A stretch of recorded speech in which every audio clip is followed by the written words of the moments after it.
everybody, welcome. If you're just tuning in on EVE TV, welcome to the finals of both PvP tournaments here at Fanfest 2013. My name is CCP Rise. I'm here with Kadaris and Nova Knife. These are two really high-level Dust players. They're doing the commentary for the Dust tournament, which is happening first. And then after the Dust tournament, we'll do the EVE PvP finals as well. How are you guys doing? Well, considering the pub crawl was last night, as well as you can. This is Team V. They're all on Team V. It's been an interesting experience. Like, we've seen a lot of cool teams and stuff, and yeah. Can you guys, like, Kadaris, can you bring us up to speed on this tournament? There's been a whole day of matches that happened before we got to this point. What did you see? Sort of, how does the tournament work? Get us to where we're at now. So basically, this is a best of three. You have 3 matches, and of course, whoever takes the 2 out of that, they walk away with a prize. And it's played on skirmish maps, so you've got to capture your objectives to shoot melt cannons at the enemy MCC, and first person to the enemy's MCC wins.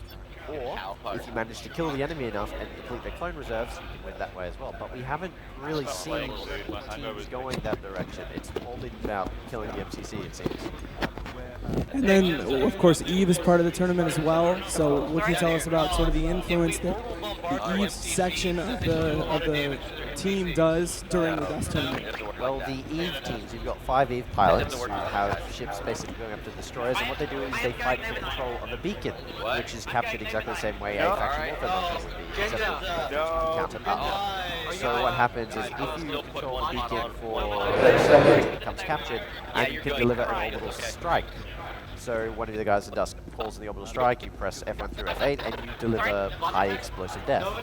It sounds good. So how powerful is that orbital strike? Does it one-shot Dust players? Like, it will one-shot pretty much any of you on the blast, and it will do heavy damage or destroy any tank support.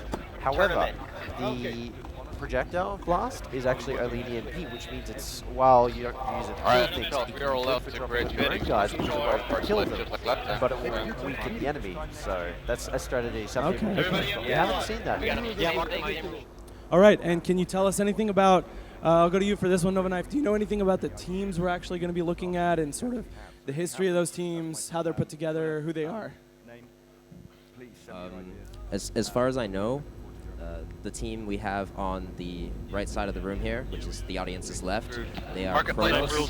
They are actually a mix of 2 of the best corps currently playing Dust, which is Betamax and Imperfects. They've kind of been dominating the field in every match they've been playing. And on the other side, we have people with no friends. And I think they're a mostly random group of people who just signed up. And they've done surprisingly well so far, so we're gonna see how they do. How have you guys found the the level of play in the tournament compared to what you're used to on the Dust Live servers? Well, the initial rounds were a little bit. I mean, we had some teams who had a lot of people who had actually never played Dust come in, so that was alright. But the semifinals started to get interesting with some really close matches, especially in the Haggis Reloaded versus people with no friends. That was really, really quite close. Of course, Haggis Reloaded being the team that took away the tournament last year. Okay. So, again, for people who are kind of new to Dust, it's easy to relate to the Twitch sort of first-person shooter gameplay, but what's different about Dust? What separates teams strategically that might not be present in some other first-person shooters? Well, Dust is very like EVE in that it's, in many ways, it's about how you apply the equipment that you bring, and it's also about bringing the right equipment. However, unlike EVE, it's much easier to change the equipment you've got in the middle of battle, either by being killed by the enemy team or running up to a supply depot, which is kind of like a reshipping in a station. All right, so we have if you're going to keep using the EVE analogy, what sort of parallels are there in terms of the way the equipment works, the way what are the ships, what are the mods like? Well, one thing to keep in mind is, for example, if you've got an armor tanking tank, so a Madruga, for example, which is a Galante tank, which armor tanks, you're probably better off using swarm launchers against it because it's an explosive weapon, so it's better against armor, as like the resistances you have in EVE. Conversely, if you're going up against an enemy that uses lots of shield tanking, so people running Caldari assault and logistics suits, you're better off using flux grenades because they do terrible, terrible damage to shields. Or laser rifles, because again, lasers with their EM damage is cut through shields like a knife through hot butter. All right, Nova Knife.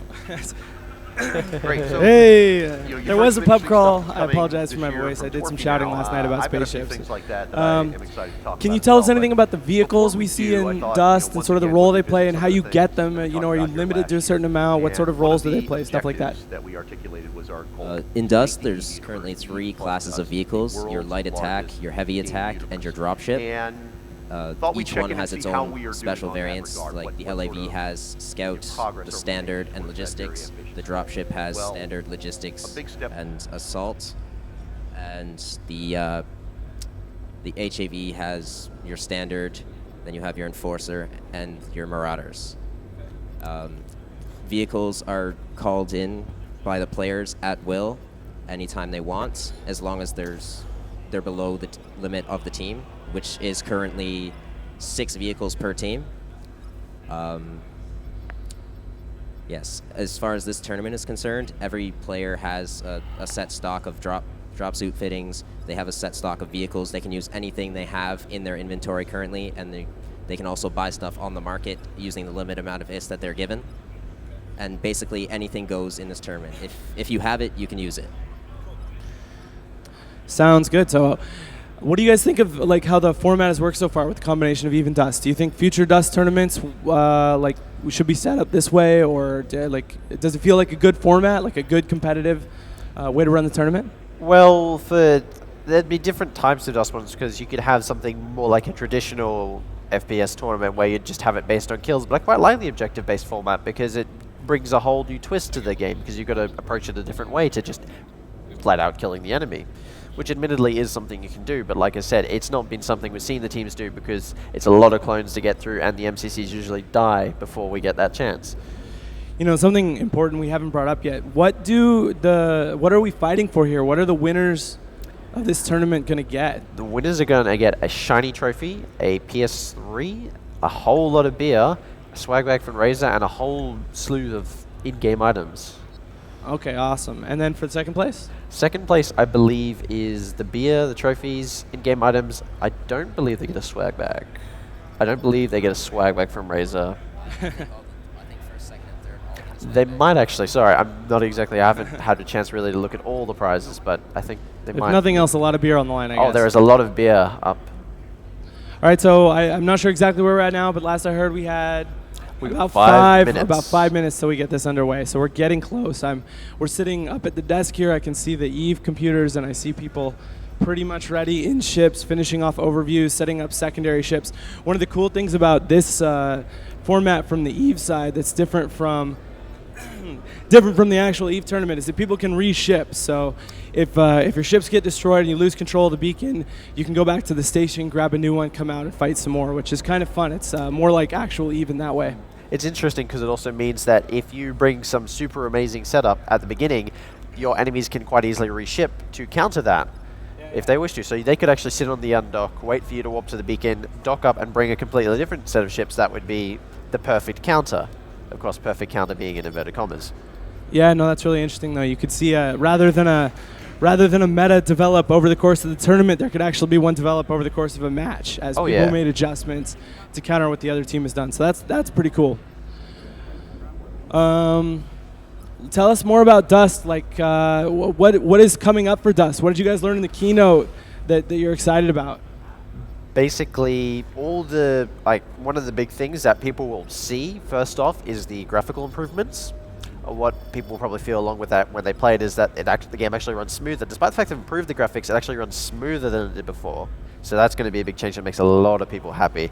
You've got all the new items that have completely revamped the way which the drop suits work, the tiers of them. So that's now the light, medium, heavy frames. And now they have specializations on top of that. So that's going to be interesting to see how everybody reacts to that. You've got the new weapons. So one of the problems previously was armor tanking was suffering a bit, kind of like an Eve. Yeah. But now that they've introduced the Scrambler rifle, that's going to change everything because now you have something that will be able to cut through the shields really easily.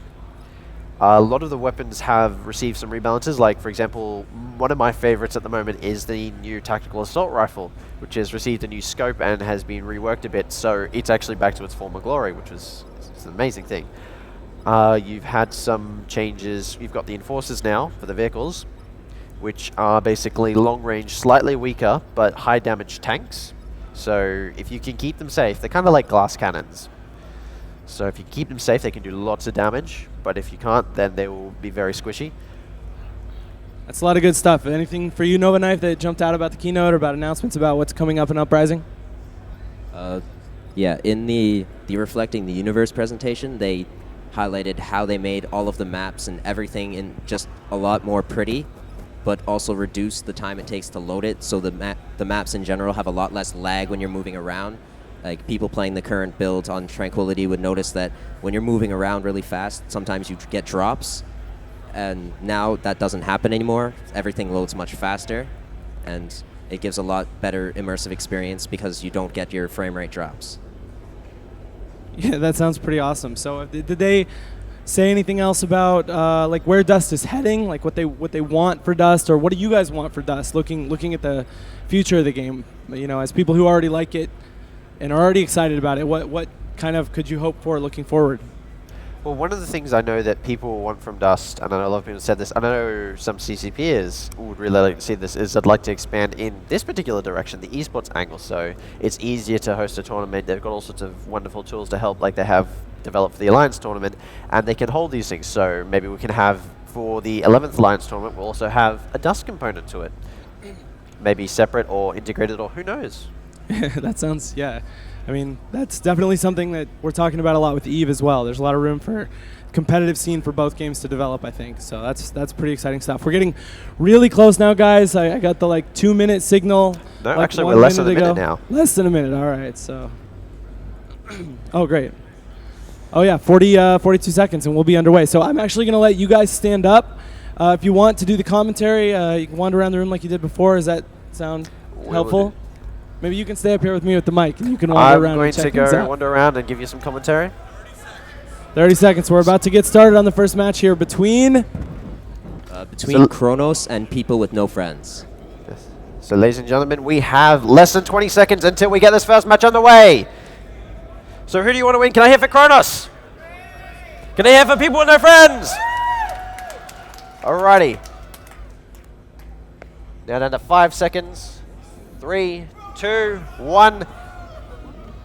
And we're off.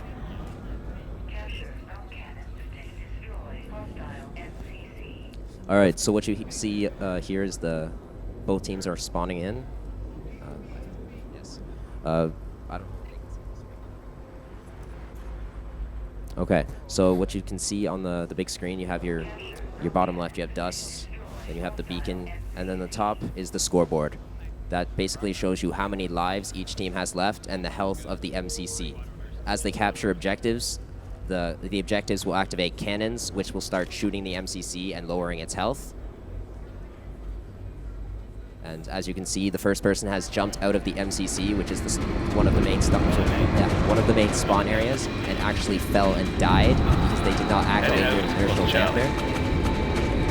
I'm on Charlie. I'm just about to cap Charlie.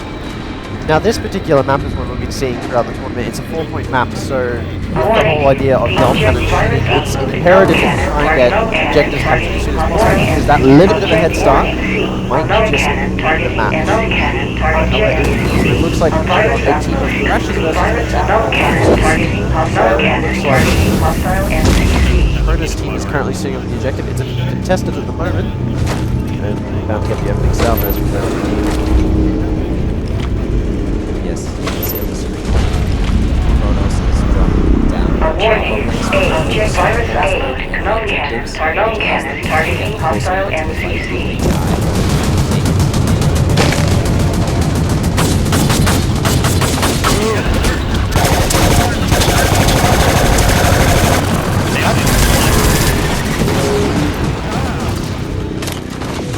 Now, it looks like we had Kronos attempting to hack this, but they seem to have that attempt down.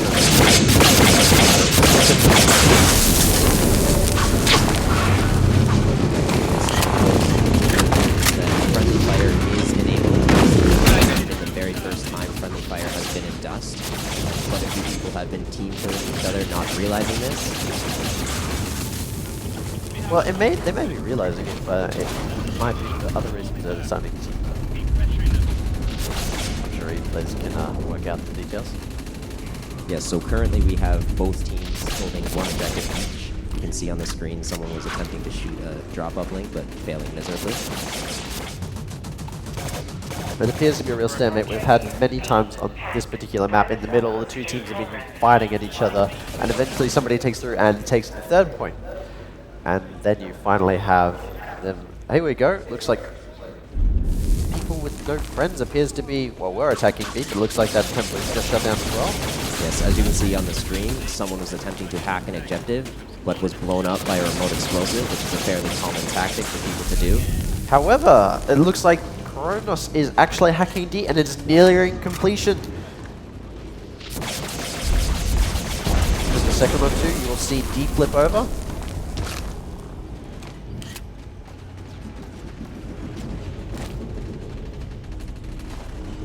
And there we go. D has flipped over to Kronos and they are going to start to get some extra damage onto that MCC. Yes, as you can see on the screen, you can see someone rocking Nova knives for a brief moment before they switch back to the assault rifle. Damage 50%. MCC shield damage 50%. Back in orbit, it looks like both teams are contesting the beacon, so no sign of an orbital bombardment just yet.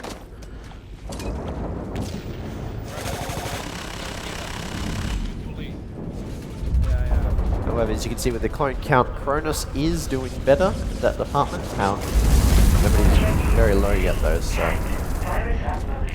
there is a danger of being shut out like that. Yes, Eve's side, both teams seem to be having a bit of trouble wrestling control and the other team getting them away enough. Now it appears that C has been hacked and is now a third of the way through being switched over. However, B was just hacked by people with no friends, and that is starting to move back over. Now I'm just looking here, and it looks like Kronos is camping in people with no friends on a drop uplink and on the CRU just next to A. So that's not good for them because it will lose them a very large number of clones, and it will take more time for them to spawn back into the match, allowing the Kronos to push around the map elsewhere. Yes, something you may have noticed while you're watching the stream if you've never played Dust before, this is more of a high health straight shooter than like a Twitch instant kill, like sort of like Call of Duty and stuff. This pretty much is like a more of a skill-based, you want to strafe, you want to track your targets. You see a lot of people trying to aim down sights. Usually you want to try and hit fire while you're strafing. Now, in other news, it appears that the Kronos team has managed to start capturing the beacon, and in about 20 seconds, no, sorry, 15 seconds, they'll be able to deliver the first orbital bombardment of the match. And 10 seconds now.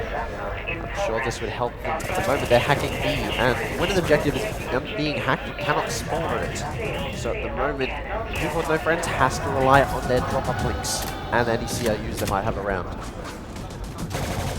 If Kronos can successfully shut them out, here we go, D is being hacked. If they can successfully shut them out, they might be able to redline them. And that would be terrible. That's basically where one team gets trapped inside its base. Yeah, so the orbital is available, but now the burden is on Kronos to actually call it in. So, let's see if we can see somebody calling in an orbital strike. You have to remember, many areas of this map, especially objectives C and D, have overhead cover. And I can see the precision strike request has been received, and the precision strike is on the way. There we go. 1, 2, 3 kills, one of them being friendly. Objective C hacked. Virus upload in progress.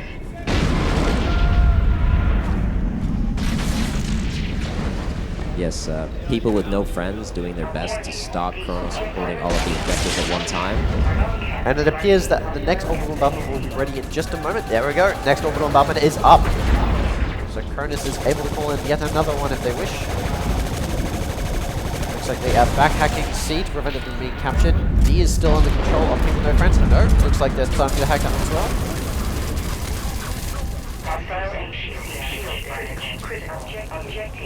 And we have another orbital strike coming in. Yep, that has just been requested. Now we just need to wait for the pilot to press F1 through F8. Remember, strike will not come until the pilot delivers it, which means that the enemy can move out of the kill zone, which is something we've seen a lot. You need to be very quick to deliver that strike, otherwise you're just going to waste it. Alright, lots of objectives changing hands at the moment. Two held by people with no friends that are heading towards Kronos, but one of Kronos' objectives is heading towards them. Looks like they're still waiting on the east side for somebody to designate a target. No, it looks like they're waiting for the orbital bombardment ship to get into position. Because they're using Coraxes. Unfortunately, Coraxes cannot bring orbital bombardment ammo because there are no missiles available for it. So they need to bring a special ship. Usually we've seen Colossus with lots of lasers. Occasionally we've seen Catalysts, and we've seen a couple of Thrashers. Yes, we're seeing a lot more objectives changing hands than we were in the original rounds. This is actually the first team to face Kronos that has not been stuck in their base because Kronos held all of the objectives for the entire round. However, at this stage, it isn't looking too good for them. Their MCC is only half armor, while the Kronos one is only just into armor damage. And if the rate of objective capture stays with a 3-1 advantage to Kronos, that MCC will be dead soon, so they really need to start capturing as many objectives as they can and holding them. You just have to remember that while objective is being hacked, it is still firing at the MCC it originally was. So you need to factor that time calculation into making sure they can hack these objectives soon enough.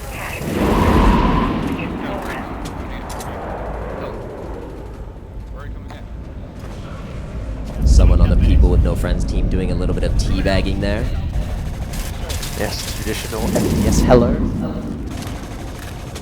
Now, I believe that an orbital strike will be coming down from Kronos soon. They have, I believe, still got that beacon. Yes, they do.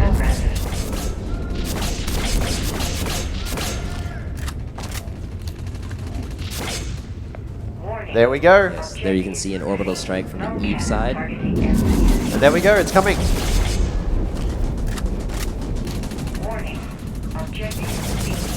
Looks like they did not manage to kill anyone with that particular orbital strike. So now they have to wait another 30, another 20 now segment. Another.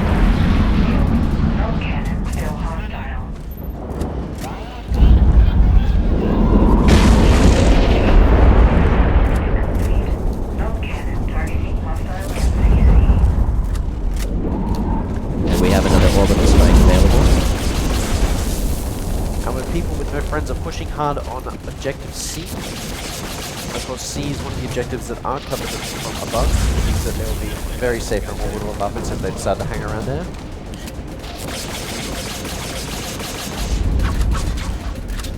Oh, I'm sorry, I switched sides. That's actually going towards Kronos.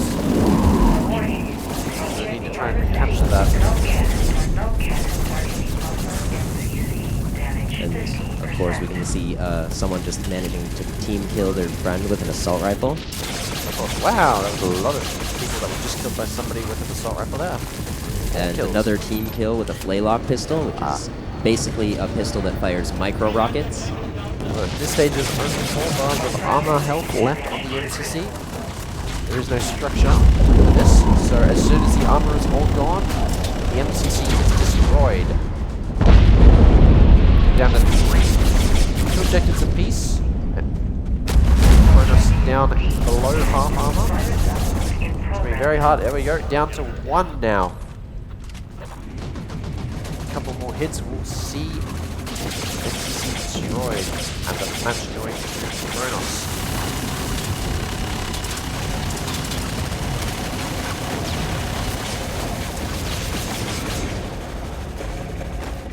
And there we have it. The first match goes to Kronos.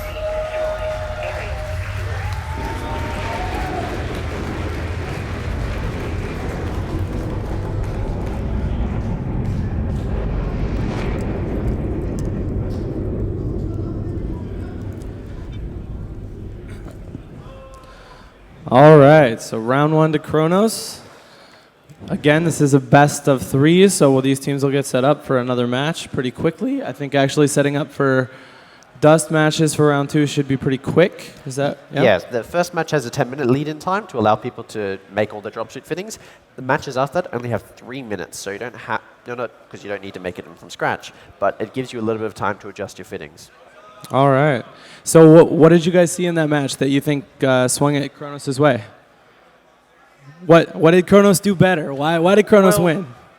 I think one of the things was both teams were very good with their drop uplinks. I've said this multiple times yesterday. Drop uplinks will win this tournament because you need to have areas to spawn in, and the objectives are unreliable because they're constantly being switched sides, and CRUs are easy to camp. So lots of drop uplinks. I think the drop link spread is good. The fact that they were able to deny any sort of orbital contest and get those orbital strikes, well, the orbital strike itself had only got 2 kills and 1 friendly. But they did deny the enemy team any opportunity to use those orbital strikes as well. Right, yeah. What did you think, Nova? Well, like I said earlier in the match, this is actually the first team to give Kronos a good run for their money. It was a very close fight, which is something we haven't seen when someone's facing Kronos so far. And like Graderis said, drop uplinks are what allowed them to do that. And like they win tournaments. If you're not throwing drop uplinks when you're playing Dust, you're not doing it right. All right. So for anybody who isn't familiar, is there anything else you can tell us about the teams? Are there any high-profile players on either of these teams that you guys know from playing Dust Live and kind of I don't know? Is there any way that the game shows you that they're separated from the rest of the pack? Yeah. Yeah, like I said earlier when I was introducing the teams, Kronos is made up of people from Betamax and Imperfects, which are the 2 highest ranked people. You have several people who are in the top 10 of the leaderboards on that team. And yes, they are the all-stars of Dust right now at this tournament. Maybe another related question. Do we have any CPM members on either of these teams? Yes, actually, we have 3 of the 5 Dust CPM members on Kronos currently. Okay. And I am also on the CPM, but I'm commentating, so I'm obviously not participating. So tell us a little about CPM. I mean, we, like most people here, probably are pretty familiar with CSM and kind of what the goal is with CSM for EVE. What do you feel your responsibilities are as CPM for Dust, and how do you guys hope to influence the course of development for Dust? Well, the first thing to note is the CPM is a little bit different from the CSM, as this one was not actually chosen by the players. CCP basically said, all right, we want to set up a CSM, but the best people to do that are the players. So we want to pick like 5 of the people who've been really helpful in the community. They've really stood out. And we want to say, all right, we want you guys to work with the rest of the community, and we want you to build the CSM for Dust. We want you to shape how the players are going to be interacting with CCP. So if you see me or any of the other CPM members after this, pull me aside, talk to us. Like, we're here to listen to you. That's pretty awesome. All right, so we got to be getting pretty close, yeah? 2 minutes? 1:45. 1:45. All right, we'll be underway pretty quick here with round 2. Do you guys think people with no friends have any chance here, or is Kronos going to run away with this one? Definitely. I think they've got a chance here. I think they're going to take, they haven't had a chance to verse Kronos yet. They would have been able to see the matches they would have been in previously, but now they've actually had experience fighting them. They'll be able to adapt their fittings and their strategies to be able to counter that. Of course, Kronos has got the same thing, so it'll be interesting to see how the 2 teams mix it up. Were there any obvious adjustments you would have made if you were playing against Kronos there and going into match 2? Is there anything big you would change? One thing I would try and do is tell people to pack flux grenades, because flux grenades, while also doing lots of damage to shields, automatically also destroy any equipment in the blast radius, such as the drop uplinks. And of course, yes. So one other thing is it's very important to, like I said, if it's another 4-point map, it's very important to get the MCC damage down first. So running scout suits initially, at least, is also something I would encourage people to do. Because, vehicles are fast, yes, but it takes a little time for the RTVs to drop them off. While a scout suit, especially fitted for speed, is able to get very quickly to some of those objectives. Awesome. All right, so we have 40 seconds until this match gets underway. If you're just joining us, this is Fanfest 2013. I'm CCP Rise. I'm joined by Graderis and Nova Knife, and we are in the middle of the PvP finals for Dust. Coming up right after, we have the PvP finals for EVE Online. So stay with us for both, and we have a match starting in about 20 seconds. So I'm going to hand the mic over to Nova Knife, and we're going to see how this plays out. Alrighty, we have 10 seconds until this match gets underway. Can I have a Kronos? Nobody? People with no friends! Alrighty, and we are off. Capture known cannons to destroy hostile MCC. Now we have the same 4-point map. So it is very important to try and get those objectives captured as soon as possible. It's also important to get drop uplinks down as soon as possible so that you don't accidentally run into an enemy before you put one down. Capture Or worse, they know where you put it down and just decide to camp your team. MCC. So we can see both teams spawning in here, getting ready to run over. And we already have the Cronus team starting to capture the beacon on orbit. We might have a very early orbital bombardment. Looks like we only have 19 seconds until the first one is available. The People with No Friends team has undocked. They have not walked over to the beacon yet. One person is still docked on their team. Yes, something to note though, if you can see on the screen, Kronos is actually placing down squad orders, which is the little blue circle you can see around the guy. People with no friends should look into placing down some squad orders, as this actually allows you to earn NPC orbital strikes by earning a certain amount of war points. So if your EVE team is getting shut down, you can still have that option if you're doing well enough in the match. And here we have our first precision strike coming in. Yep, it's requested, and let's see if it will be delivered.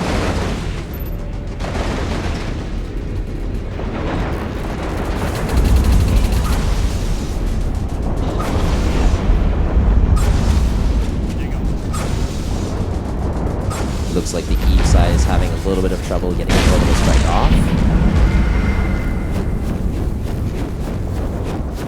And here it comes. Here you can see it on the screen.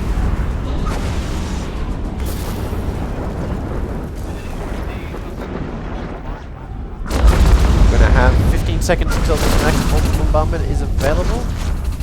Yeah. Both teams are starting off strong. They're almost dead even in clone count, and both have 2 objectives each.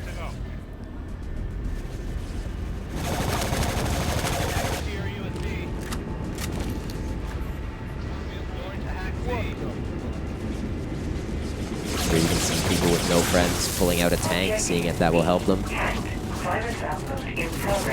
got some tanks on the Cronus side as well. Tanks are very powerful against infantry, but they are vulnerable to being destroyed by infantry with specialized weapons, such as the forge gun, the swarm launcher, or the new plasma cannon, which I believe is a favorite of yours, Nova.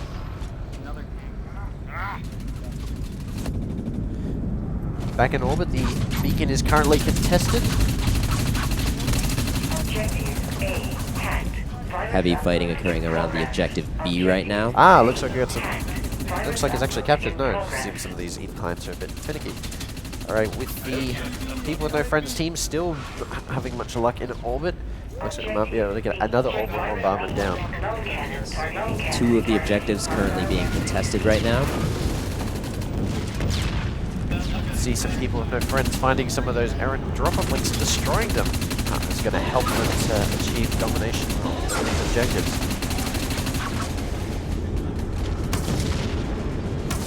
Now, it looks like they are also hacking Delta, so if these objectives all go through to capture, then they are going to be ahead. Oh, sorry, that's just going to be back to equal. The other objectives just swapped over.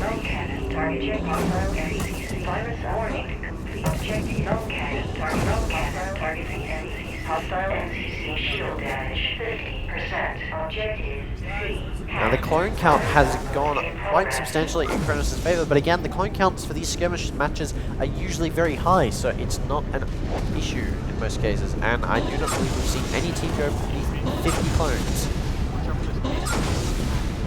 Alright. You can see a tank on the street coming up towards objective C, coming along the road. Now, unfortunately, it seems that People with No Friends were not able to save objective D in time, however, so that one will flip over, and it will be 3-1 objectives in Cronus' favor. And you might see Kronos currently controlling 3 of the 4 objectives.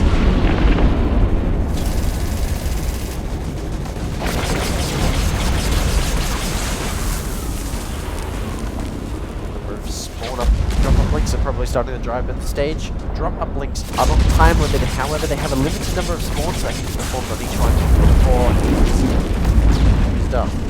So by this stage, lots of people spawning in, lots of drop uplinks will need to be replaced. Kronos is starting to pull ahead with their FCC health as they are controlling 3 of the 4 objectives currently. Starting to pull ahead with a bit of a commanding lead as far as clone count goes as well. In orbit, it looks like Kronos has got the beacon captured, and they are waiting for a Dust player to call in an orbital strike from them.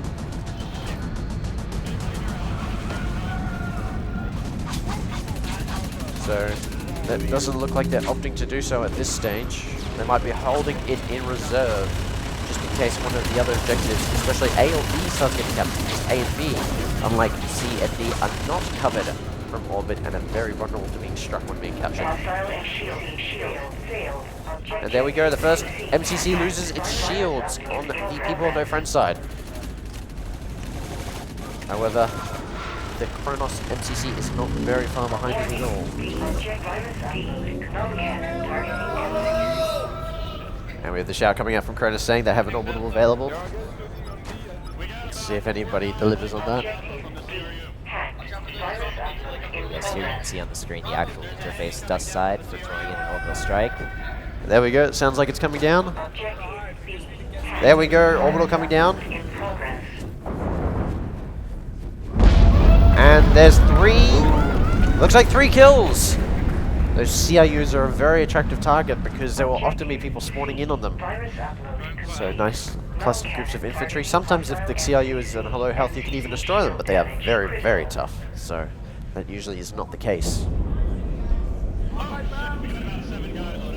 So we are down to 3 seconds until the next strike is available. In orbit, it appears that they are being attacked by Thrashers at range. It doesn't seem that the People No Friends team actually wants to capture the beacon at this stage. They just want to Kronos now controlling all 4 objectives. They're starting to showboat a bit, killing the other team with LAVs. With all the objectives in Kronos' hands, the MCC is going to be taking a beating. MCC shield failed. There you go. A was under attack, but some strategic remote explosive placement shuts that down very quickly. However, objective C has been hacked and is being switched over. That sounds like another orbital bombardment just came down. Let's see if any kills came through that. Kronos is making excellent use of remote explosives on the objectives, using them as a way to prevent them from being hacked. Something people with no friends might want to consider is throwing a grenade or looking down and shooting the remote explosives. And we have another orbital bombardment coming down. There we go. It's on its way. And lots of kills. 4, 5 kills with that orbital bombardment. 6 kills. 7, 8. That was an excellent orbital bombardment. I could have actually been a series of orbital bombardments. Orbital bombardments coming left, right, and center from the Kronos team. They're getting enough war points in their squads. You need 2,500 war points between your entire squad in order to call down a war barge strike, which is very different to the Eve strikes. These are available all the time and will come down very quickly. So at this stage, it looks like Kronos is very secure in their position. D has been hacked, so I'm sure they'll be all running in that general direction.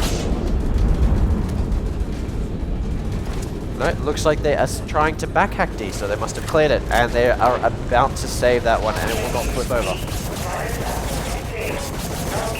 Alpha is under heavy attack, it seems. They had to move up, and now would be the time. Let's see. Alpha might be taking a serious beating. There's an orbital coming down. Just a precision strike, getting a single kill on the CRU.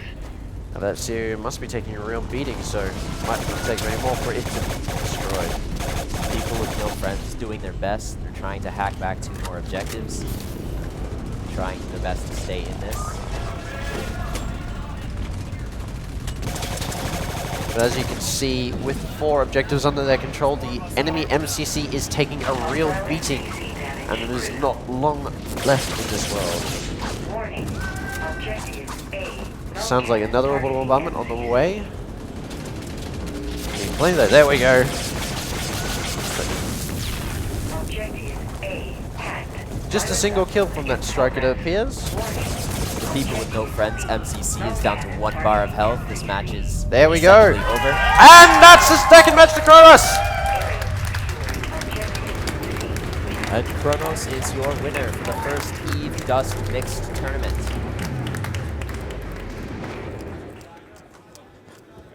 And with that, ladies and gentlemen, All right, congratulations to Kronos. Let's get one more round of applause for our first Dust tournament at FanFest. Second Dust tournament at FanFest.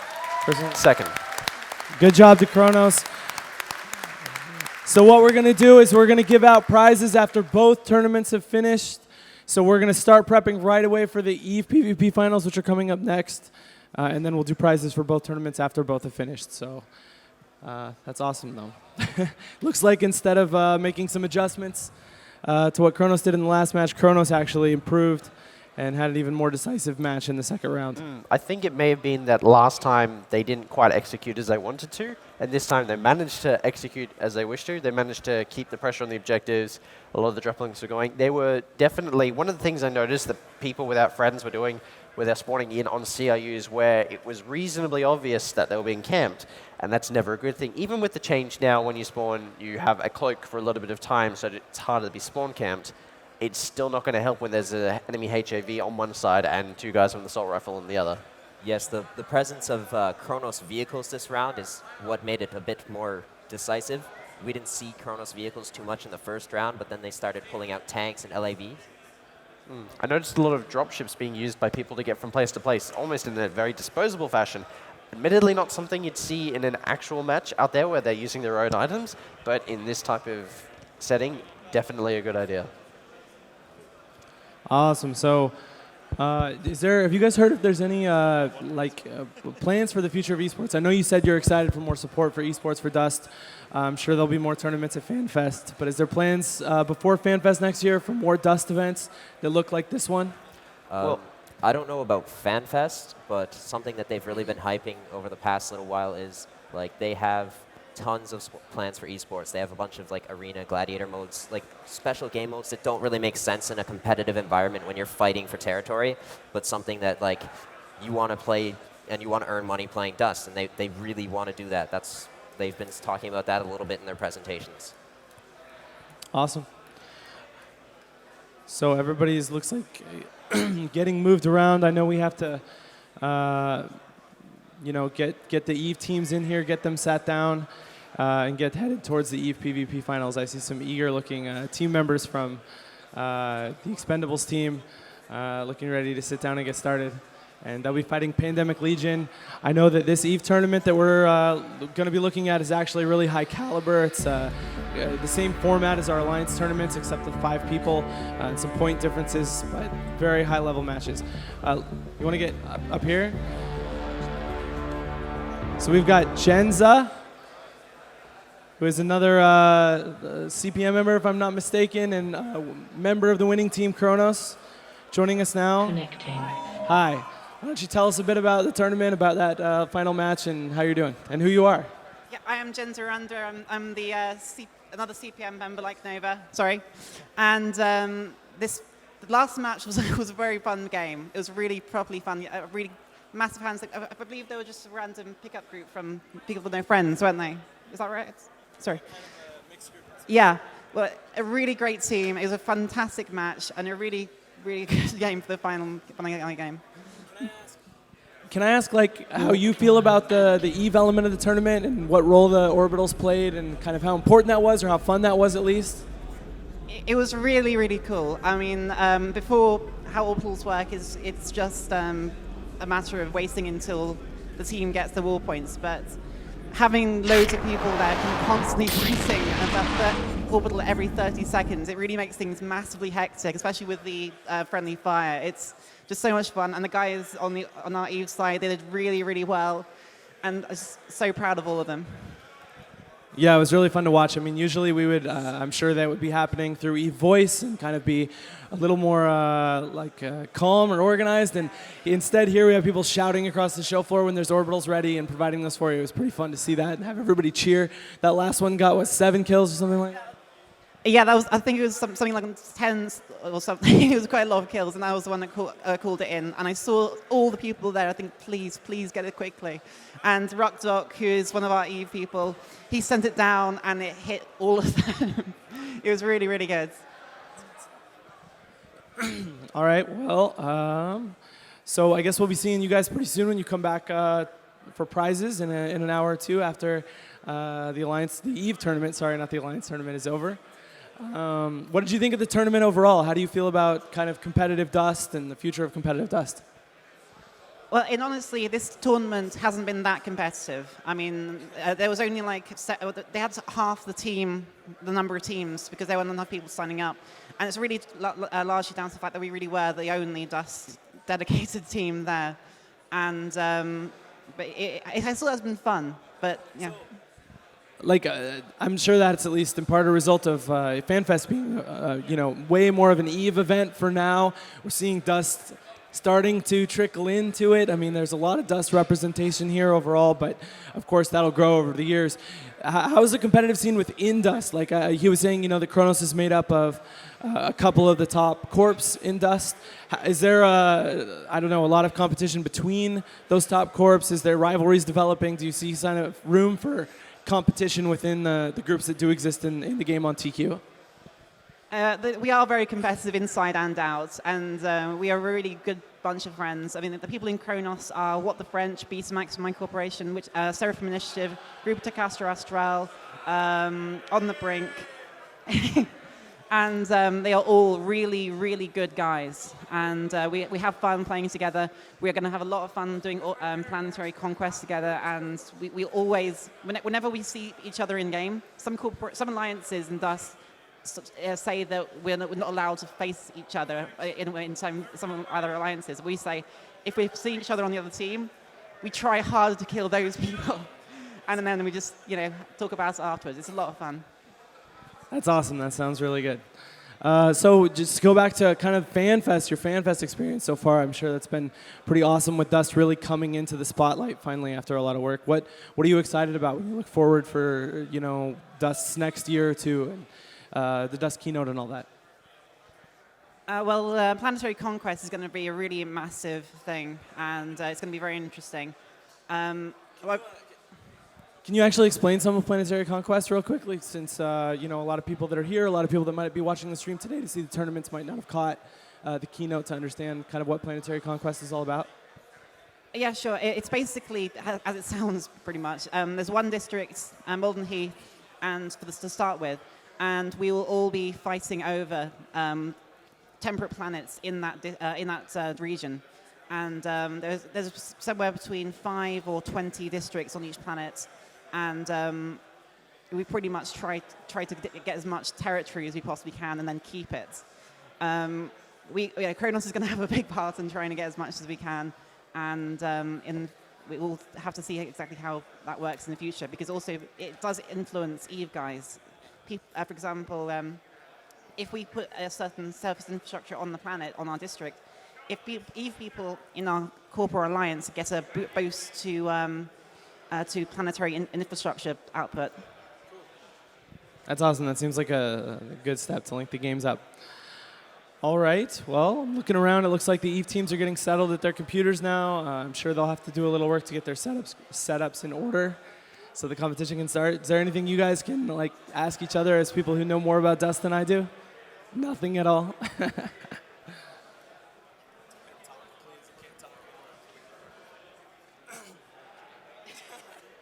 I'm not really sure what else to say, to be honest, other than it was a lot of fun, and I look forward to seeing the Eve guys as well.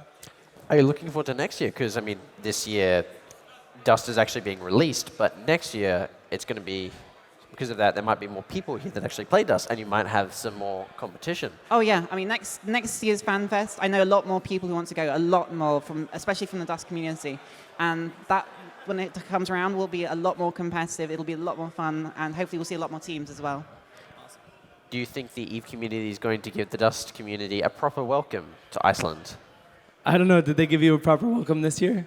Well, the typical EVE player is a conniving, backstabbing, vicious, malicious type of person. They're also egotistical and condescending, so... Exactly. I wonder if they will give them the proper greeting. Of course, they also like a good beer, as I can see many people in the crowd. I think, I'm not sure, I can't speak for everybody, but it seems like EVE players are always skeptical. They're always a little fearful about, new stuff getting into their world because they love it so much. But I feel like people are starting to understand that Dust has some really cool stuff to offer. And I know that, like, personally, when I took part in some of the playtests for the tournament, watched this tournament and saw the way the interaction between the games can actually feel, it's getting exciting. And I think people are starting to get sort of on board with the idea of having more than one, group of people in their universe. It's amazing what the promise of more risk can do for people in EVE. Yeah.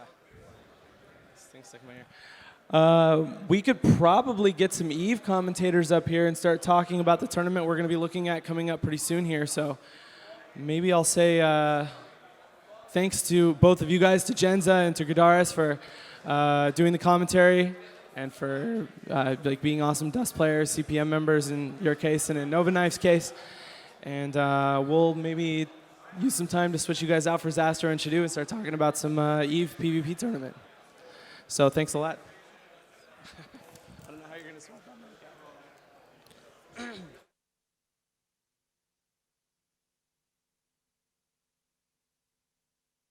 CCP Rise, and this is the EVE Online Fanfest 2013 PvP tournament, and I am 14 years old. Yeah, you just hit puberty, Steve.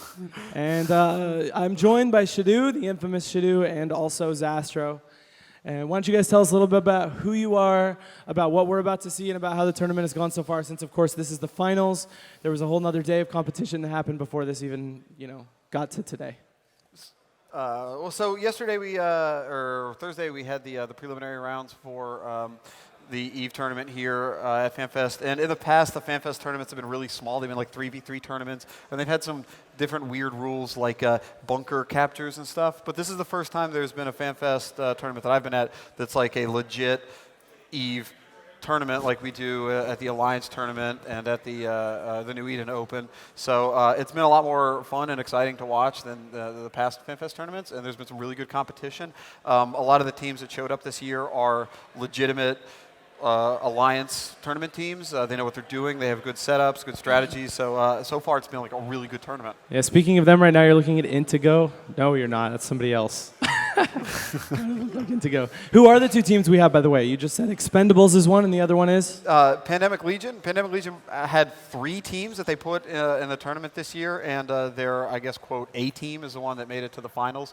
And the Expendables team is a team made for FanFest, put together of Alliance Tournament veterans. I believe they have 2 members of Hydra, 2 members of Rota Capella, and one puppy that they picked up who's in an Alliance called Stealthware, I believe. But he is a good EVE player. He was in last year's FanFest PvP tournament champion team. All right, awesome. What's up, Shadu? What's up? What Does do you- this mic work yet? I think so, but it has to be so close to your mouth. Here, take this one. All right. Yeah, this works a little bit better. I think I'll use this from here on in. Yeah, I mean, so far the tournament has been really good. I mean, we've seen some excellent setups, some very, very close matches, which is always good to see. At this time, since the tournament format is best out of 3, we're going to... Best out of 3? Best out of 3. 3. 3, Sastro. It's like fruit. Absolutely. That's the Irish accent coming through. So it'll be best out of 3, and I think what we're going to see is probably some of the old setups being reused at the first match. And if that doesn't work, there's going to be a lot of panic in the floor to try to figure out what's going on. So what were the setups? Like what were people winning with for the first couple rounds? Right. So what we saw was a lot of Minmatar Rush teams that are quite typical in these EVE tournaments. 2 Sleipnirs with either a second stage tank, which we would call essentially a scimitar or a logistic ship helping it, or with some ECM or with some damage. That was very successful setup in the first kind of rounds. We also saw some ECM teams being used, and the Pandemic Legion team used a drone-based remote repping kind of circle jerking setup, which they sailed through the first day, but I wouldn't expect it to work very well this time around, but we will see. By the way, Expendables. Speaking of Pandemic Legion, the shot you guys just had was of Elise Randolph of Pandemic Legion. It's one of the coolest things about having a tournament here at FanFest live on stream is we can actually show you the players. And we're not only going to show you the players between matches, we're going to walk around and talk to the players. So we're going to actually find out what's going on in these things instead of making it up from up here without really knowing what we're talking about. Absolutely, and a lot of these teams, I mean, all of the team captains have actually been captains of the previous Alliance tournaments, as well as the New Eden Open. Y- was the famous team from Pandemic Legion in the New Eden Open this year. We spent about 350 billion ISK on the tournament, and we didn't make it out of the first round. Good investment. That was money well spent. And what about for the Expendables? Is there any other former team captains, like individual EVE players you're familiar with that people might know that are participating? There's a few. I mean, we have Tyrax Thor. On Pandemic Legion. On Pandemic Legion team. Yeah, we also have, I know for a fact on Expendables, we have Heart SP, who's been a captain for SCL teams, has been a participant in the Alliance tournament. We have the organizers and competitors for the SCL, Bacalarian. Is that how his name is? Bacchanalian? There you go. Yeah. And Namami, both these guys do an amazing job running esports without CCP, directly controlling it, doing their second tournament just recently. It was a really good job, good success, and they're looking at putting on a third one pretty soon in the same sort of format we're running here. Yeah, I think the SCL tree is on, I believe, the first week of May. And if you haven't watched tournaments before, I would definitely tune in to the SCL, the Syndicate Competitive Leagues. There were some pretty good matches. The finals are best out of 5 in the SCL, and the last one on SCL 2, Elise Randolph's team in that one as well was in the finals, and it took them all 5 matches to actually pull through. So it was nail-biting, good ship explosions, and good fun. Yeah, that sounds awesome. Yeah, all right, well. I'm surprised it took as long as it took, honestly, to get competitive leagues formed in EVE Online. I mean, here we are, 10th anniversary, and we're just now getting to the I mean, it's kind of cool. The game's been around a really long time, and I feel like we're still in the process of sort of discovering its competitive potential. I mean, it's a game where we've known that the tournament was something players were really interested in and that it was getting better and better and more high level every year, but it's still sort of emerging that EVE has this really deep combat system and that there's immense amount of strategy available. And we just got to update it that we're going to have first match live here in about 4 minutes. Yeah, so right now all the players for the tournament are fitting their ships and getting set up. This is their pregame time to put their setups down. And I would assume that most of them already know what they're going to do, hopefully. Yesterday, I can think the Goons Fleet team, when they showed up, had to get a piece of paper and try to do the math to add their 50 points up on the spot. But I think last night these guys were out at the pub crawl, and while they were in Iceland drinking, they were talking strategies for the tournament today. So now that you mentioned that, actually, for anybody who's tuning in, again, I'm CCP Rise. I'm joined by Zastro and Shadu, and we're about to watch the EVE Online PvP Finals for FanFest 2013. Could you explain, Zastro, how the tournament's actually set up? You mentioned points. What do you actually mean? How do the teams get set up here? It's the same rules as we've used in the past for the New Eden Open and the Alliance Tournament, except unlike the New Eden Open, it had that weird banding rule. We don't have the weird banding rules here. It's 50 points of ships based on a list of points values for how much each class of ship is worth, and 5-man teams. So it's very reminiscent of the preliminary rounds for Alliance Tournament 10. We've seen very similar ship strategy setups or anything for the prelims of ATX. And it's a 10-minute round, and whoever blows up the most ships in that 10 minutes wins the match. Yeah, and of course, unlike EVE, actual EVE, TQ, PvP, here we keep these guys in an arena with the size. If they get outside the arena, we blow them up.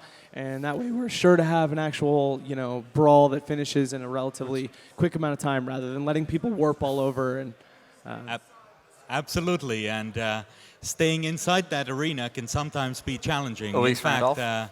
Elise Randolph, the team captain for the Pandemic Legion team, is well known for reaching for the edge of glory and flying right past it. So the Edge of Glory is a strategy that came out in the past Alliance tournaments where so it's a 125-kilometer radius for the arena, and if you go outside that radius, your ship gets blown up. So you would skirt the edge as close as you can and try to get one of your opponents who's orbiting you or chasing you to slingshot past you outside the Edge of Glory and die.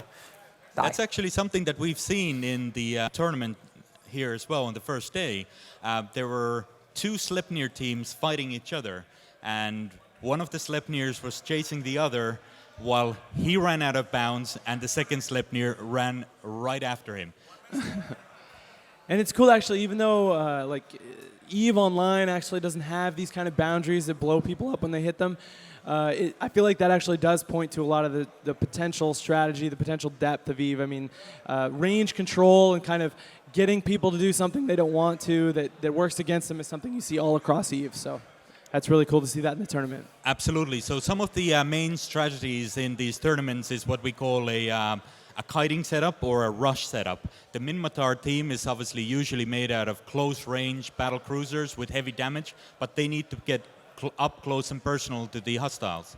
And what we've seen the Expendables team use so far in the tournament is a missile-based kiting setups with Tengus, whose sole job is to fly away from the hostiles. So there's going to be probably some pretty interesting tactics going on with that as well. When you are flying a kiting setup such as that, you have to be very, very careful to not go out of bounds. And let me tell you, it's not easy to control that ship when you have to worry about 5 other guys chasing you at the same time.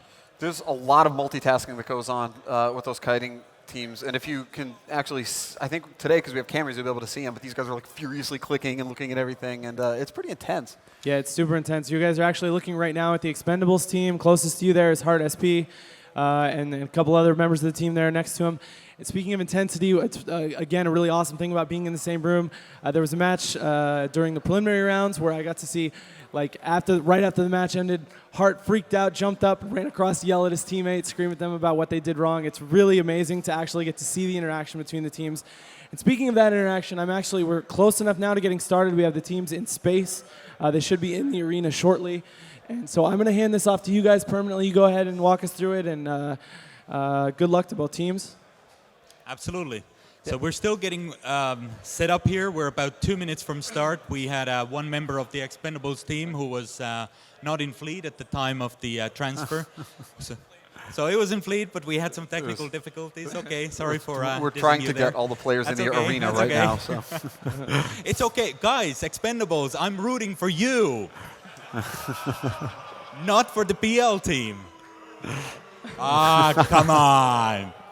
PL actually tough love. Well known for their blobbing, are basically a majority here at Fanfest this year. It seems. Do you know how many of you guys there are here this time, Shadil? I believe we have between 60 to 70.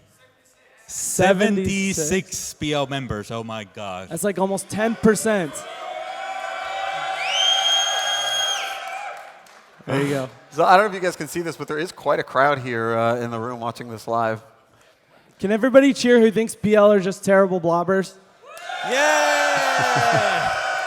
All right. Not even just blobbers, just terrible in general. There we go. So can we start revealing setups yet? Are you guys able to get a look at what people are actually fielding and start talking about that, or do we need to wait? It's kind of interesting. Well, that one of the dynamics being here is you guys have the power to release info to the other team before they should have it. I know you were shouting the other day about what types of jammers people had and what sorts of fits people were using. I think in the finals we have to be very careful, because yesterday we were kind of talking about, Some funny stuff was happening yesterday. Thursday, in the first rounds, people were able to walk behind the PCs and see while the other team was fitting. So there was a bit of metagaming, a bit of spying going on. Yeah, and it actually ended up in the semifinals that the Nulle Secunda team was getting ready, and there was a PL member behind them, and they saw that they were fitting all Galente ships, and therefore, surprisingly, Elise Randolph's team had all Galente jammers. Every across single one the of their board. ships, every one of them. They didn't even have prop mods. They just had Galente jammers everywhere. No honor, no honor. Having said that, no prop mods for Elise Randolph is a good idea. At least he won't fly out of bounds. They weren't cheating. You never think about spying in the same room with people. You guys have been welcome down there to the computers. Why don't you go give a heads up? You guys get up from the desk and go down and check out what's going on and give us that commentary from right behind the action. We will. If we get a countdown when we're about a minute from go, we'll go ahead and it looks like the teams start are still walking here and we'll get talking. Getting into the CCP arena. Bro running around frantically. He wants us to start talking about the matches. Yeah, they say go. They say go. Okay. So we're close. You guys have fun, and I'll see you back here at the desk in a second.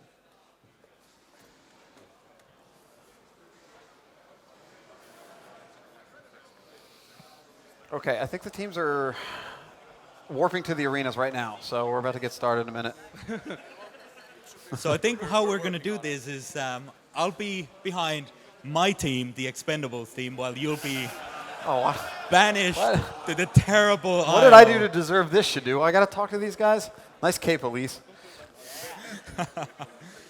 So at the moment, the teams are still at their own beacons, and they are not able to see each other. So we won't reveal too much of the team, the ship setup so far, because part of the tournament usually is to try to determine what types of ships the other team is flying with, so that when you warp to that beacon, you try to go at a range that is optimal for your particular setup.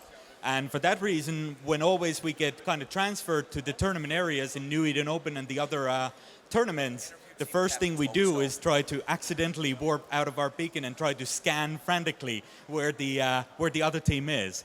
And, you know, that usually makes a little bit of a call on what range we warp from the beacon itself. Unsurprisingly, probably what we will see is same type of setups being used in the first matches as was used by the teams in the first rounds, in the preliminary matches. And we're just waiting for the team still to be given a battle arena. Yeah, so what essentially happens here is that the tournament organizers tell in local what battle arena the ships will warp to, and they have the choice to warp between 0 to 50 from that beacon. And all of the team has to warp there. Please select the right beacon when you're warping there, because on Thursday we had some issues of ships getting locked and whatnot. We had people going all sorts of weird different directions. I guess the next expansion is called Odyssey, so these guys were already exploring. While I'm walking around here behind the teams, I'm noticing another interesting dynamic. Since the teams are sitting right next to each other, they don't want to yell out strats to each other. They don't want to tell each other who's going on or who the primary is or anything. So they have resorted to typing to each other. Very old school EVE style here. Well, we had a bit of issues with EVE Voice in the Thursday matches, and actually the teams were not able to communicate. So we had some people use some strong words during the match, and we'll see how heated it gets today. Right now, the teams have been given battle arena. They are in warp, and now we can talk a little bit about setups. I believe the Expendables team is going to use a similar setup to what they were running previously. Maybe, no. Probably not, having a look at these modules. This is going to be an exciting team. This is going to get very, very, very interesting for Peter and the PL team. Yeah, the PL team is running a setup that hasn't been run so far yet this tournament at all. I think the typical PL theory crafting is really going to show here in this final round. Absolutely. This is actually a completely new team from the Expendables today. They have Curse, a Gila, Osprey, Maulus, and a second Gila. So it's going to be a drone-based shield tanking team from the Expendables versus the typical, already used Vexor Myrmidon, and Executor from the PL team, which is also actually a completely new setup that they have not ran before. This is actually the setup that yesterday during the PL dinner, I saw Elise and Gubbins go into a corner and take a napkin and write on the back of the napkin the points and the ships that they should fly with. So I have no confidence whatsoever that this team... You mean in the middle of the night at a Reykjavik pub crawl isn't perhaps the best time to do your theory crafting? Yeah, I mean, maybe you should have taken a little bit of time and thought about that ahead of time. Right now, both teams are on the arena and the fight is on. The match is we started. have the red team and the blue team here. The blue team being Pandemic, red team being the Expendables. Both teams warped at range, probably 50 from the beacon itself. Both teams being drone-based. Right now, they have to decide how do they approach this match. So there's going to be a bit of a face-off. Both teams are going to kind of look at and see each other where we're going to go. There's ships approaching each other right now. We have webs on the Pandemic Legion Myrmidon. We have jams on the Gilas and newts going on the Expendables team. Right now, a Myrmidon from the Pandemic Legion team is being primaried. It is taking damage, while the Executor is dampened. That means that the Executor may not be able to put those valuable reps on the Myrmidon, which is right now happening. The Executor pilot has messed up. He is not in range to rep the Myrmidon from Pandemic Legion team, which is going down very, very, very fast. On the other side, on the Expendables team, the Gila is already in half armor, while the Myrmidon from Pandemic Legion is going into structure with no reps whatsoever. Still, what is going on? The Pandemic Legion Myrmidon is going into structure. He's going into structure. He's dead. And he's dead! The first kill goes to Expendables. This is looking very good for Expendables. However, their Gila is now in half armor approaching structure. If this Gila goes down, that is almost half of Expendables DPS down, while Pandemic Legion still has 2 damage ships plus a Myrmidon. The Gila is now catching reps once again. It is not dying fast, but it is starting to take some damage, while the second Myrmidon Pandemic Legion team is now in heavy, heavy armor. The reps are landing, but they are not keeping. It's not enough. It's in structure. Second Myrmidon Pandemic Legion team going down. It's one, and it's dead. It's over. Gone. At this point, this is over for Pandemic Legion. PL For the can't come first back match, from this. this is not going to be enough. The 2 Gilas on the Expendables team are going to be enough damage for to take everything else down, while those 2 Vexors will not have enough damage to take down the Expendables Gila. So I think traditionally drone setup teams have not done too well in the tournament. Did you expect to see a drone setup team here in the final? Well, I did expect drones to be used. I mean, they've been used heavily so far. I don't think anybody expected 2 drone-based teams face off each other. There was mistakes, heavy mistakes made by the Pandemic Legion Executor pilot in this particular match. Without a doubt, he completely messed this up, was completely out of range and got no reps in whatsoever. And essentially, Tingang, who is flying it, was up at 5:30 last night, well, this morning, and maybe, just maybe, you should have gone to bed early. When I was looking at the modules for the PL team, and it seemed like they had a lot of cap warfare set up. They all had newts, and I think running into a drone team is about the worst thing that could have happened to them here. Absolutely. So this is still a kind of a mopping up exercise here for the Expendables team. As we see, there is some damage being put on the Osprey, but there's just not enough DPS left on the field, while the Executor, Tingang, guy who messed up all of this match, has been taken out, outside, wiped on the floor, and kicked out. So I'm here talking to Elise Randolph, the PL team captain. What went wrong, Elise? Well, we died, which is pretty bad. That's really suboptimal. But it's okay. It's best of 3. It's best of 3. So we're just keeping it really interesting. That is true. So the finals are a best 2 out of 3. There will be 2 more matches after this. But now you got to win. You got to win 2. we've got some really cool teams. So I think Black Horizon, who invented all these teams, is going to be pretty happy with the next two things. So your strategy here was to throw the first match and then win the next two, just to keep it interesting. Yeah, we're really great sportsmen. So. Well, we appreciate that. I'm sure all the viewers at home just want to see And the exciting first match goes to Expendables. Well done, guys.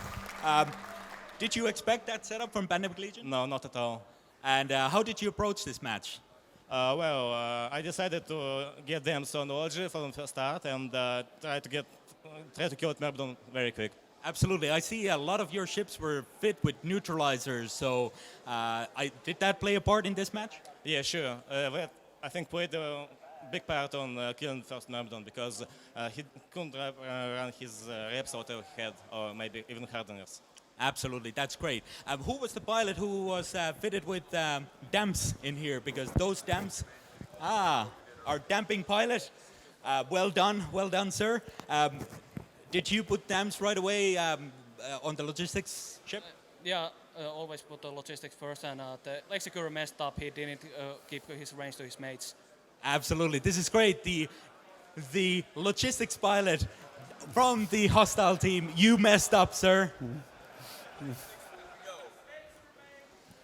Mistakes were made. So right now we have a bit of time. Both teams have a bit of time to prepare once again and get us set up with new ships.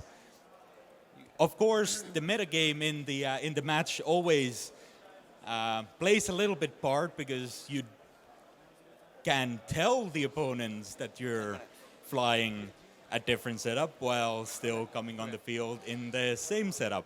All right, Shadu, hang on a minute. So we have some time now between matches. Really quickly, well, if you're joining us, first of all, this is the PvP Finals for EVE Online at FanFest 2013. I'm CCP Rise. We have Shadu and Zastro as commentators. We just finished match 1, which went to Expendables. Really quickly, if your name is Andrew Middlemiss, John Henrin, or Brad Blakeman, go to the info desk and look for CCP Navigator. Something much more exciting, we want to take a minute to thank our sponsors for these tournaments, Razer.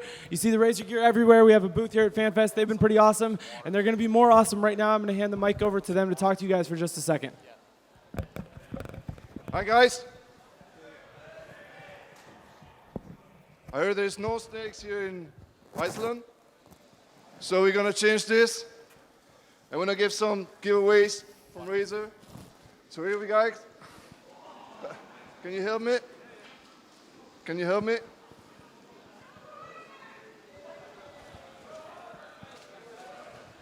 Here we go. Woohoo!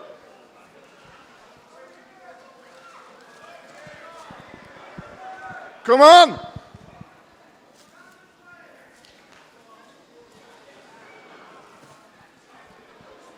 Okay.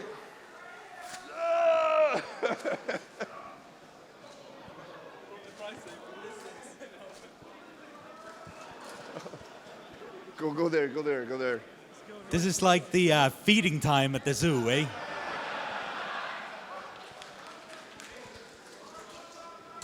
Where's Ben? Ben, I want you to have here. We're gonna make a photo of you, and we're gonna put it on Facebook, and just find yourself on Razer, Facebook, and tag yourself. Go ahead. 1, 2, and. 1, 2, and. All right, keep on rocking. Everybody likes free stuff. All right. Funny how that works. All right, so teams are in the middle of getting set up. I can see some ships, but I'm not going to tell everybody what they are quite yet. But that was a pretty interesting match. That was an excellent match. What was going on, obviously, there was two drone-based teams fighting off each other. We're about 5 minutes from the next match here, and both teams are kind of evaluating their options and what to go with. I think it was actually not apparent right away, but that match was very, very, very close to go either way. Yeah. You saw that Gila on the Expandables team almost, well, it was in structure. If that Gila would have gone down, it would have been about 25% 30, maybe even more of their overall damage gone. And that might have just been enough to save the second Executor on the Pandemic Legion side. So what usually happens in these kinds of matches is we see both teams first measuring each other up, and the first primary being called is really important. And in this case, the Expendables teams just had the DPS advantage over the armor-based drone team, because of course being shield-based, they can fit the drone damage modules in their low slots. And that little extra bit of damage did just enough for them to pull through and win and kill the first damage-based ships from the Pandemic Legion team. Something I really like about that match, and like about EVE in general, is some of the most important ships in that match. The real deciders were, for one, a Maulus, yes? Absolutely. Which is a Tech 1 disruption frigate. You can fly that ship like your first day of EVE and have the sort of impact that that player just had by forcing the enemy logistics ship to come in close.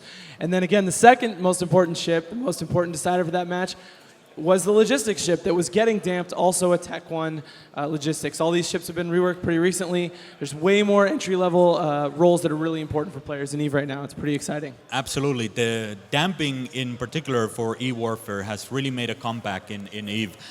We usually call anywhere between 10 to 20 Maulus, the Tech 1 frigates, for all of our major fleets. Just ask people to fly those, because those ships are incredibly powerful. You can fit good speed while still having excellent locking range and be able to put dampeners on the hostile logistic ships from anywhere from 90 to 150 kilometers or so, which makes that ship one of the linchpins even in a big battle within in the real world in EVE Online. And as we saw, that one frigate, that the lowest point ship in the Expendables team, won them the match. Yeah. Zaster, what do you think going into the next match? Like, what, meta-wise, like, what decisions do people have to make now about what sort of setups to bring? Like, if you're PL, what do you do? PL can't lose. They can't lose at this point. So if they had a secret trick setup that they were trying to hold up their sleeve, they got to bring it out now. They don't have another chance to try to hide it. I think that first match... I like that with PL, they literally could keep their setups up their sleeve because they're all on napkins. Yeah. I think the first match, you get the opportunity to kind of throw something out there that you don't think that they would expect, or that maybe you're not as confident with, because you can lose one match in a best 2 out of 3, but you can't do that now. I'm getting terrible feedback, sorry. Yes, absolutely. I mean, the challenging part in the whole metagame in this time is, do you run the same setup that just beat the hostile team on the Expendable side, because they can actually afford to lose a match without any impact whatsoever? Well, some impact, but it's not a high risk to run the same setup again. But then again, if you switch around now, you probably will throw a complete surprise into Elise Randolph's house. I think if I were them, I would try to run the setup that I'm most comfortable flying. Not try anything weird, because if you're not sure it's going to work, this is not the time to try to experiment. Yeah, crunch matches are always interesting. Teams always are, I think, torn between those two things. Do something comfortable because you know how to do it. You've done it before. But of course, it's more predictable. So people are always drawn to the option of doing something out of the box, something kind of unusual. Box, But welcome to puberty, Steve. It'll be interesting to see what PL chooses to do. I can actually see some of the stuff they're doing, but I can't quite tell you guys yet. We have about 2 minutes until we get this thing underway. I think that's what we see a lot with those Mimitar Rush setups that are always so popular. They aren't, I don't think, the strongest just by the numbers. Their success comes more from how easy they are to fly. The piloting errors, you have much more margin for not making that split-second decision with the Mimitar Rush team. What do you think, Shadu? What are we looking at here? I mean, what would you do if you're Elise Randolph? I know you think he makes all the wrong decisions, but if you were him, I don't know. I would probably switch the team around a little. I don't want to say too much, but I mean, because we obviously see both teams right now fitting their ships. I mean, we can't be specific, but we can say that we're not going to see the same match again. Yeah, I can say after that last match, generally I don't like drone teams. I don't like them at all. I think that you're putting all your DPS in the hands of something that can be smart bombed or blown up or something like that. And that was happening with some of the matches yesterday. Some of the drone-based teams were coming out, all their drones were getting shot out from under them. And then there was one match that they ran out of time because both teams shot each other's drones and they couldn't break the tanks. Of course, one of the things is that it's incredibly hard to refit new set of ships based on something completely new as well. So the safe tactical option always is to run the same setup that you just ran. That is your best option. That is actually still the best option for Elise Randolph as well, I would believe. I mean, the last match came incredibly close. It was just a matter of piloting, and one pilot in particular in the PL team who messed it up this time. I think generally if you were a team that doesn't play as much together or do as much tournaments as PL, it probably would be safer to just fit what you just fit because you know like what your strategies and what you're doing. But PL has been in so many tournaments, they have so many different setups. I think these players are experienced and comfortable enough that they can just switch to plan B or team setup number 7 Absolutely. and be comfortable enough to do it. And now we see the ships being moved to the battle arena itself. They cannot no longer... Okay, we may have had an issue, but looks like both teams are slowly being moved to the battle arena itself. They are now entering the beacon, from where they will shortly, in about a minute's time, warp to the battle area itself. Once again, they have the ability to choose to warp to that beacon from anywhere between 0 to 50 and kind of try to decide what to do.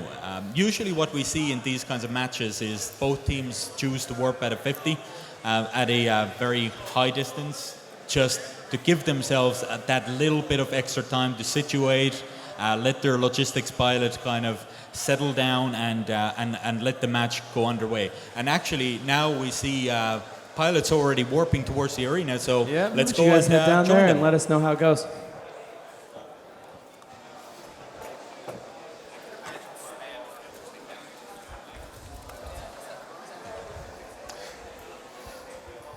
So the teams are about to come out of warp in the arena, and they're going to get their first look at what they're going to be coming up against here. Shadu, you're standing over there behind the Expendables. Are you seeing what you expected to see? Yes, absolutely. So Expendables chose the save option, which is to use the same setup as they ran previously. PL has switched things up. Looking from their setups behind here right now, I don't think they knew what they were going to be running into. So the Pandemic Legion team has chosen to run the setup from the first rounds of the match with 2 Vexers, Damnation, Proteus, and a frigate of some type that is not yet on the arena. No, he is. It's an Ishkar. While, of course, the Expendables team is running essentially the same Gila-based shield-tanking drone damage team from the previous match. Now, this is an interesting choice for the Pandemic Legion team because actually the Expendables team here has a considerable damage advantage with these Gilas, and they have the neutralizers to take out the hostile team as well. And the match is now on. Both teams are approaching each other. We have Tinkeng, the logistic pilot, this time in a Proteus, which is a little bit harder to dampen out of range. It doesn't have a lot of range to begin with, so the team is essentially extremely turtle tanked. Now we see the Expendables team closing rapidly to the Pandemic Legion team, while Elise Randolph and the team puts out drones, chooses a primary, and shoots the enemy team. We see Curse from the Expendables right now, the jamming ship, which was approaching at a fast pace, being jammed and unable, therefore, to apply any cap warfare. The Proteus, the logistic ship on the Pandemic Legion team, is right now also down. The Maulus, the frigate that won the previous match, is taking damage, but it's being relatively easily kept alive by the Osprey, the logistics ship on the expendable team itself. Right now, the logistics ship on the Pandemic Legion team, the Proteus, is now webbed and taking heavy damage. This is the linchpin of the Pandemic Legion team. If this Proteus goes down, and it is going down fast, if this Proteus dies, the match is over, and Expendables takes the match here on the second fight of the day. However, Tingang is still tanking. He is able to slowly rep and keep up that damage while no damage being applied whatsoever on the red team itself. There are jams being yelled out on the hostile team. Jams are actually applying. The Curse pilot is jammed most of the match, but crucially their Osprey pilot is able to rep still. The Osprey pilot, however, right now is taking damage while the Proteus on Pandemic Legion is down! The match is over! And I can tell you just from walking around behind the PL team, they were having a lot of trouble locking at the beginning of this. And I think, again, you can see how big of a deal that those damps, those E-War mods have made at the start of this match. Absolutely. The Pandemic Legion team is turtle tank, and they were not going anywhere fast. Their only choice in this match was to be able to tank enough damage and hold their reps and try to desperately put those damps on and kill something from the hostile team, but it just did not work against a excellent shield-based drone team from the Expendable side. The match may have looked a little bit boring in the beginning, but as you see, when that Proteus went down, ships are now exploding left, right, and center. This is a mop-up exercise for the Expendables team, who have not lost a single ship in the whole tournament finals. This is what the FC of the winning team usually goes back and lies down and says, "Yeah, I just did that. How does it feel?" It feels good.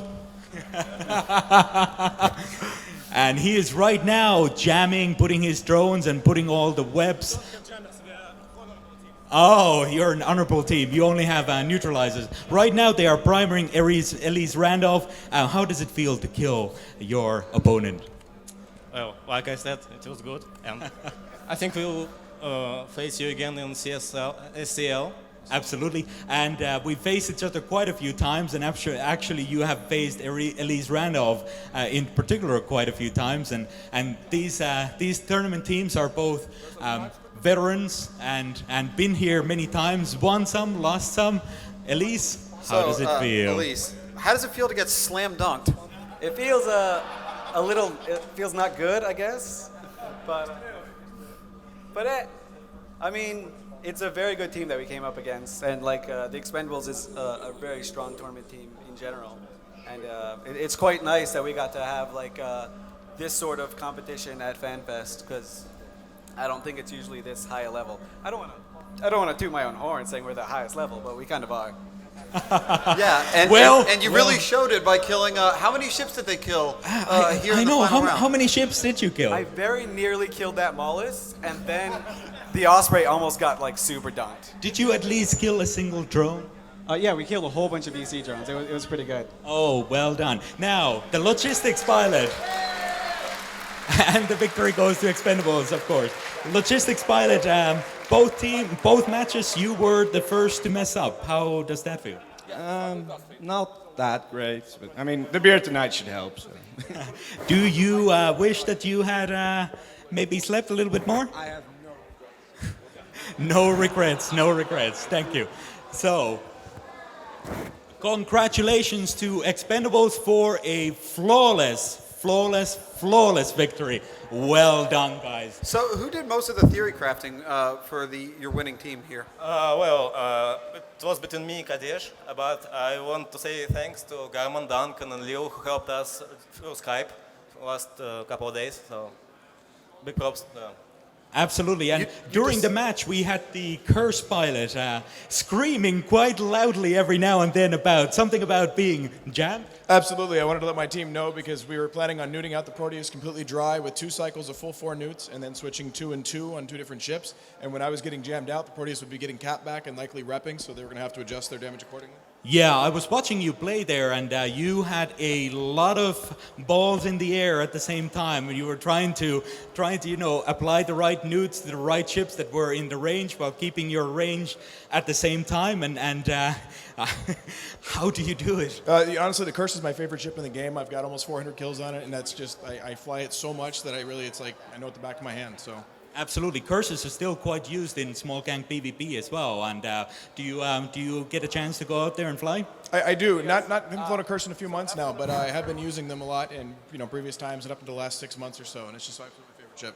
Absolutely. And I want to talk a few seconds with the logistics pilot on the Expendables team, who did an amazing job keeping even a frigate alive.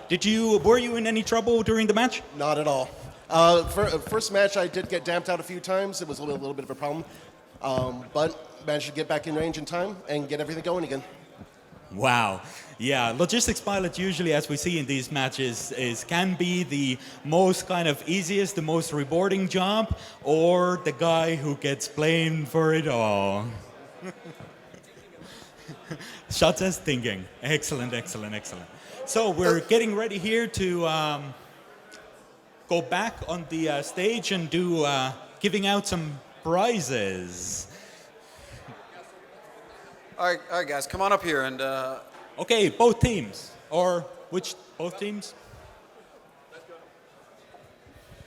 Hey guys, so we're going to make the presentations now, and I'm going to have CCP Unifex, our executive producer, along with Jan, the community manager for Razer, come up and do the prize giveaway now.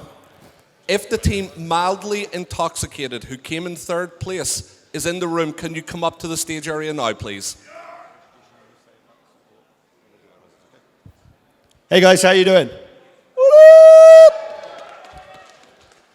So that was actually, that was a good fight at the end. I told Elise that he sucked.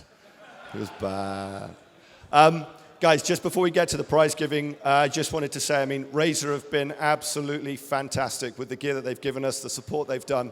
A huge round of applause for Jan and the Razer guys. And we've actually got a special announcement that Jan, the community manager, is going to let you all know about. Okay, thank you. Thank you very much. We are really proud to be here, and we would like to announce you that we want to support the winners today. We want to support them all the year and support them with Razer gear and everything what they need. We are here, and we're going to help you. So, woo! Thank you. Called mildly intoxicated. That's the first thing. Third place, mildly intoxicated. So what we're going to do is we're going to bring up the third place team now, which is mildly intoxicated. Give them a big round of applause, guys. So I just want to mention this. I don't know if you guys were here yesterday or Thursday to hear about this, but the decision-making between whether it would be third or fourth place between mildly intoxicated and Noli Secunda came down to who scored the most points in the semifinal rounds. Both teams got completely shut out with 0 points. So we weren't really sure how we were going to figure out who was third and who was fourth. So the team captains of Noli Secunda and Majorly Intoxicated decided that they would do a coin flip. And Majorly Intoxicated won the coin flip. So here they are, third place.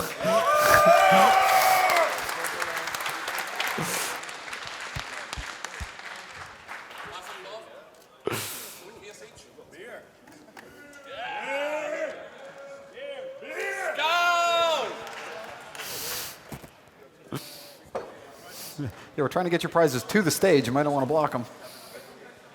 So guys, second place team in the tournament. Some really sucky play from this guy. Don't know who this Team Spurg is, but hey, Pandemic Legion, give him a big round of applause. Woo!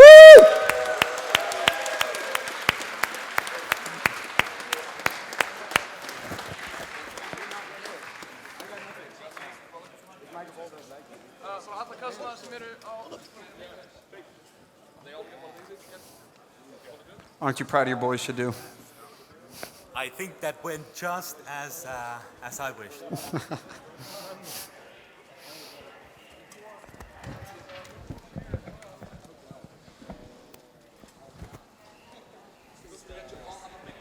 Don't drink it all at once.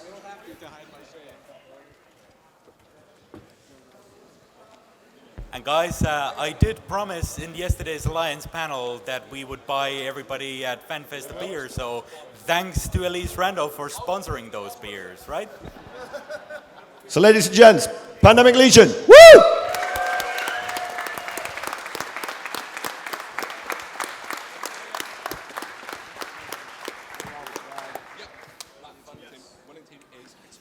And now for our tournament champions, the Expendables. So yeah, welcome the winning team, the Expendables. Get up on stage, guys.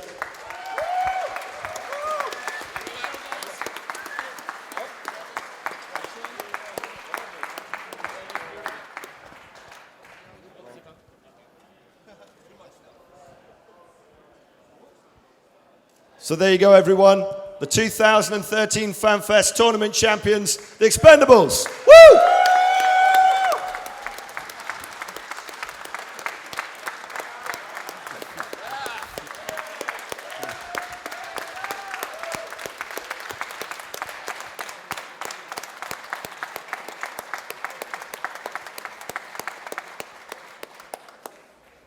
Well played. All right, folks, let's have a big round of applause for Team Haggis. Yeah.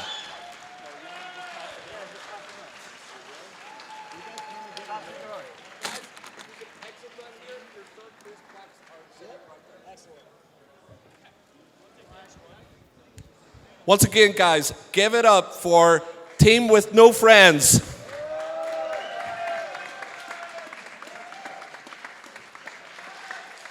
Okay, guys, so if you'll just come down the steps this way and pick up the rest of your prizes. Thank you.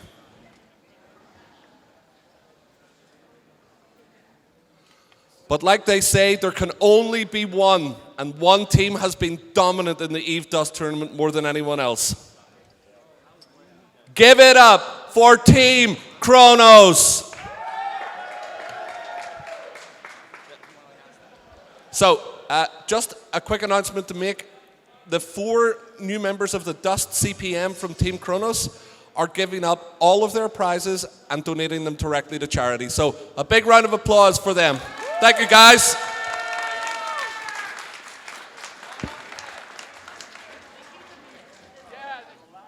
All right, folks, one more time. Give it up for Team Kronos.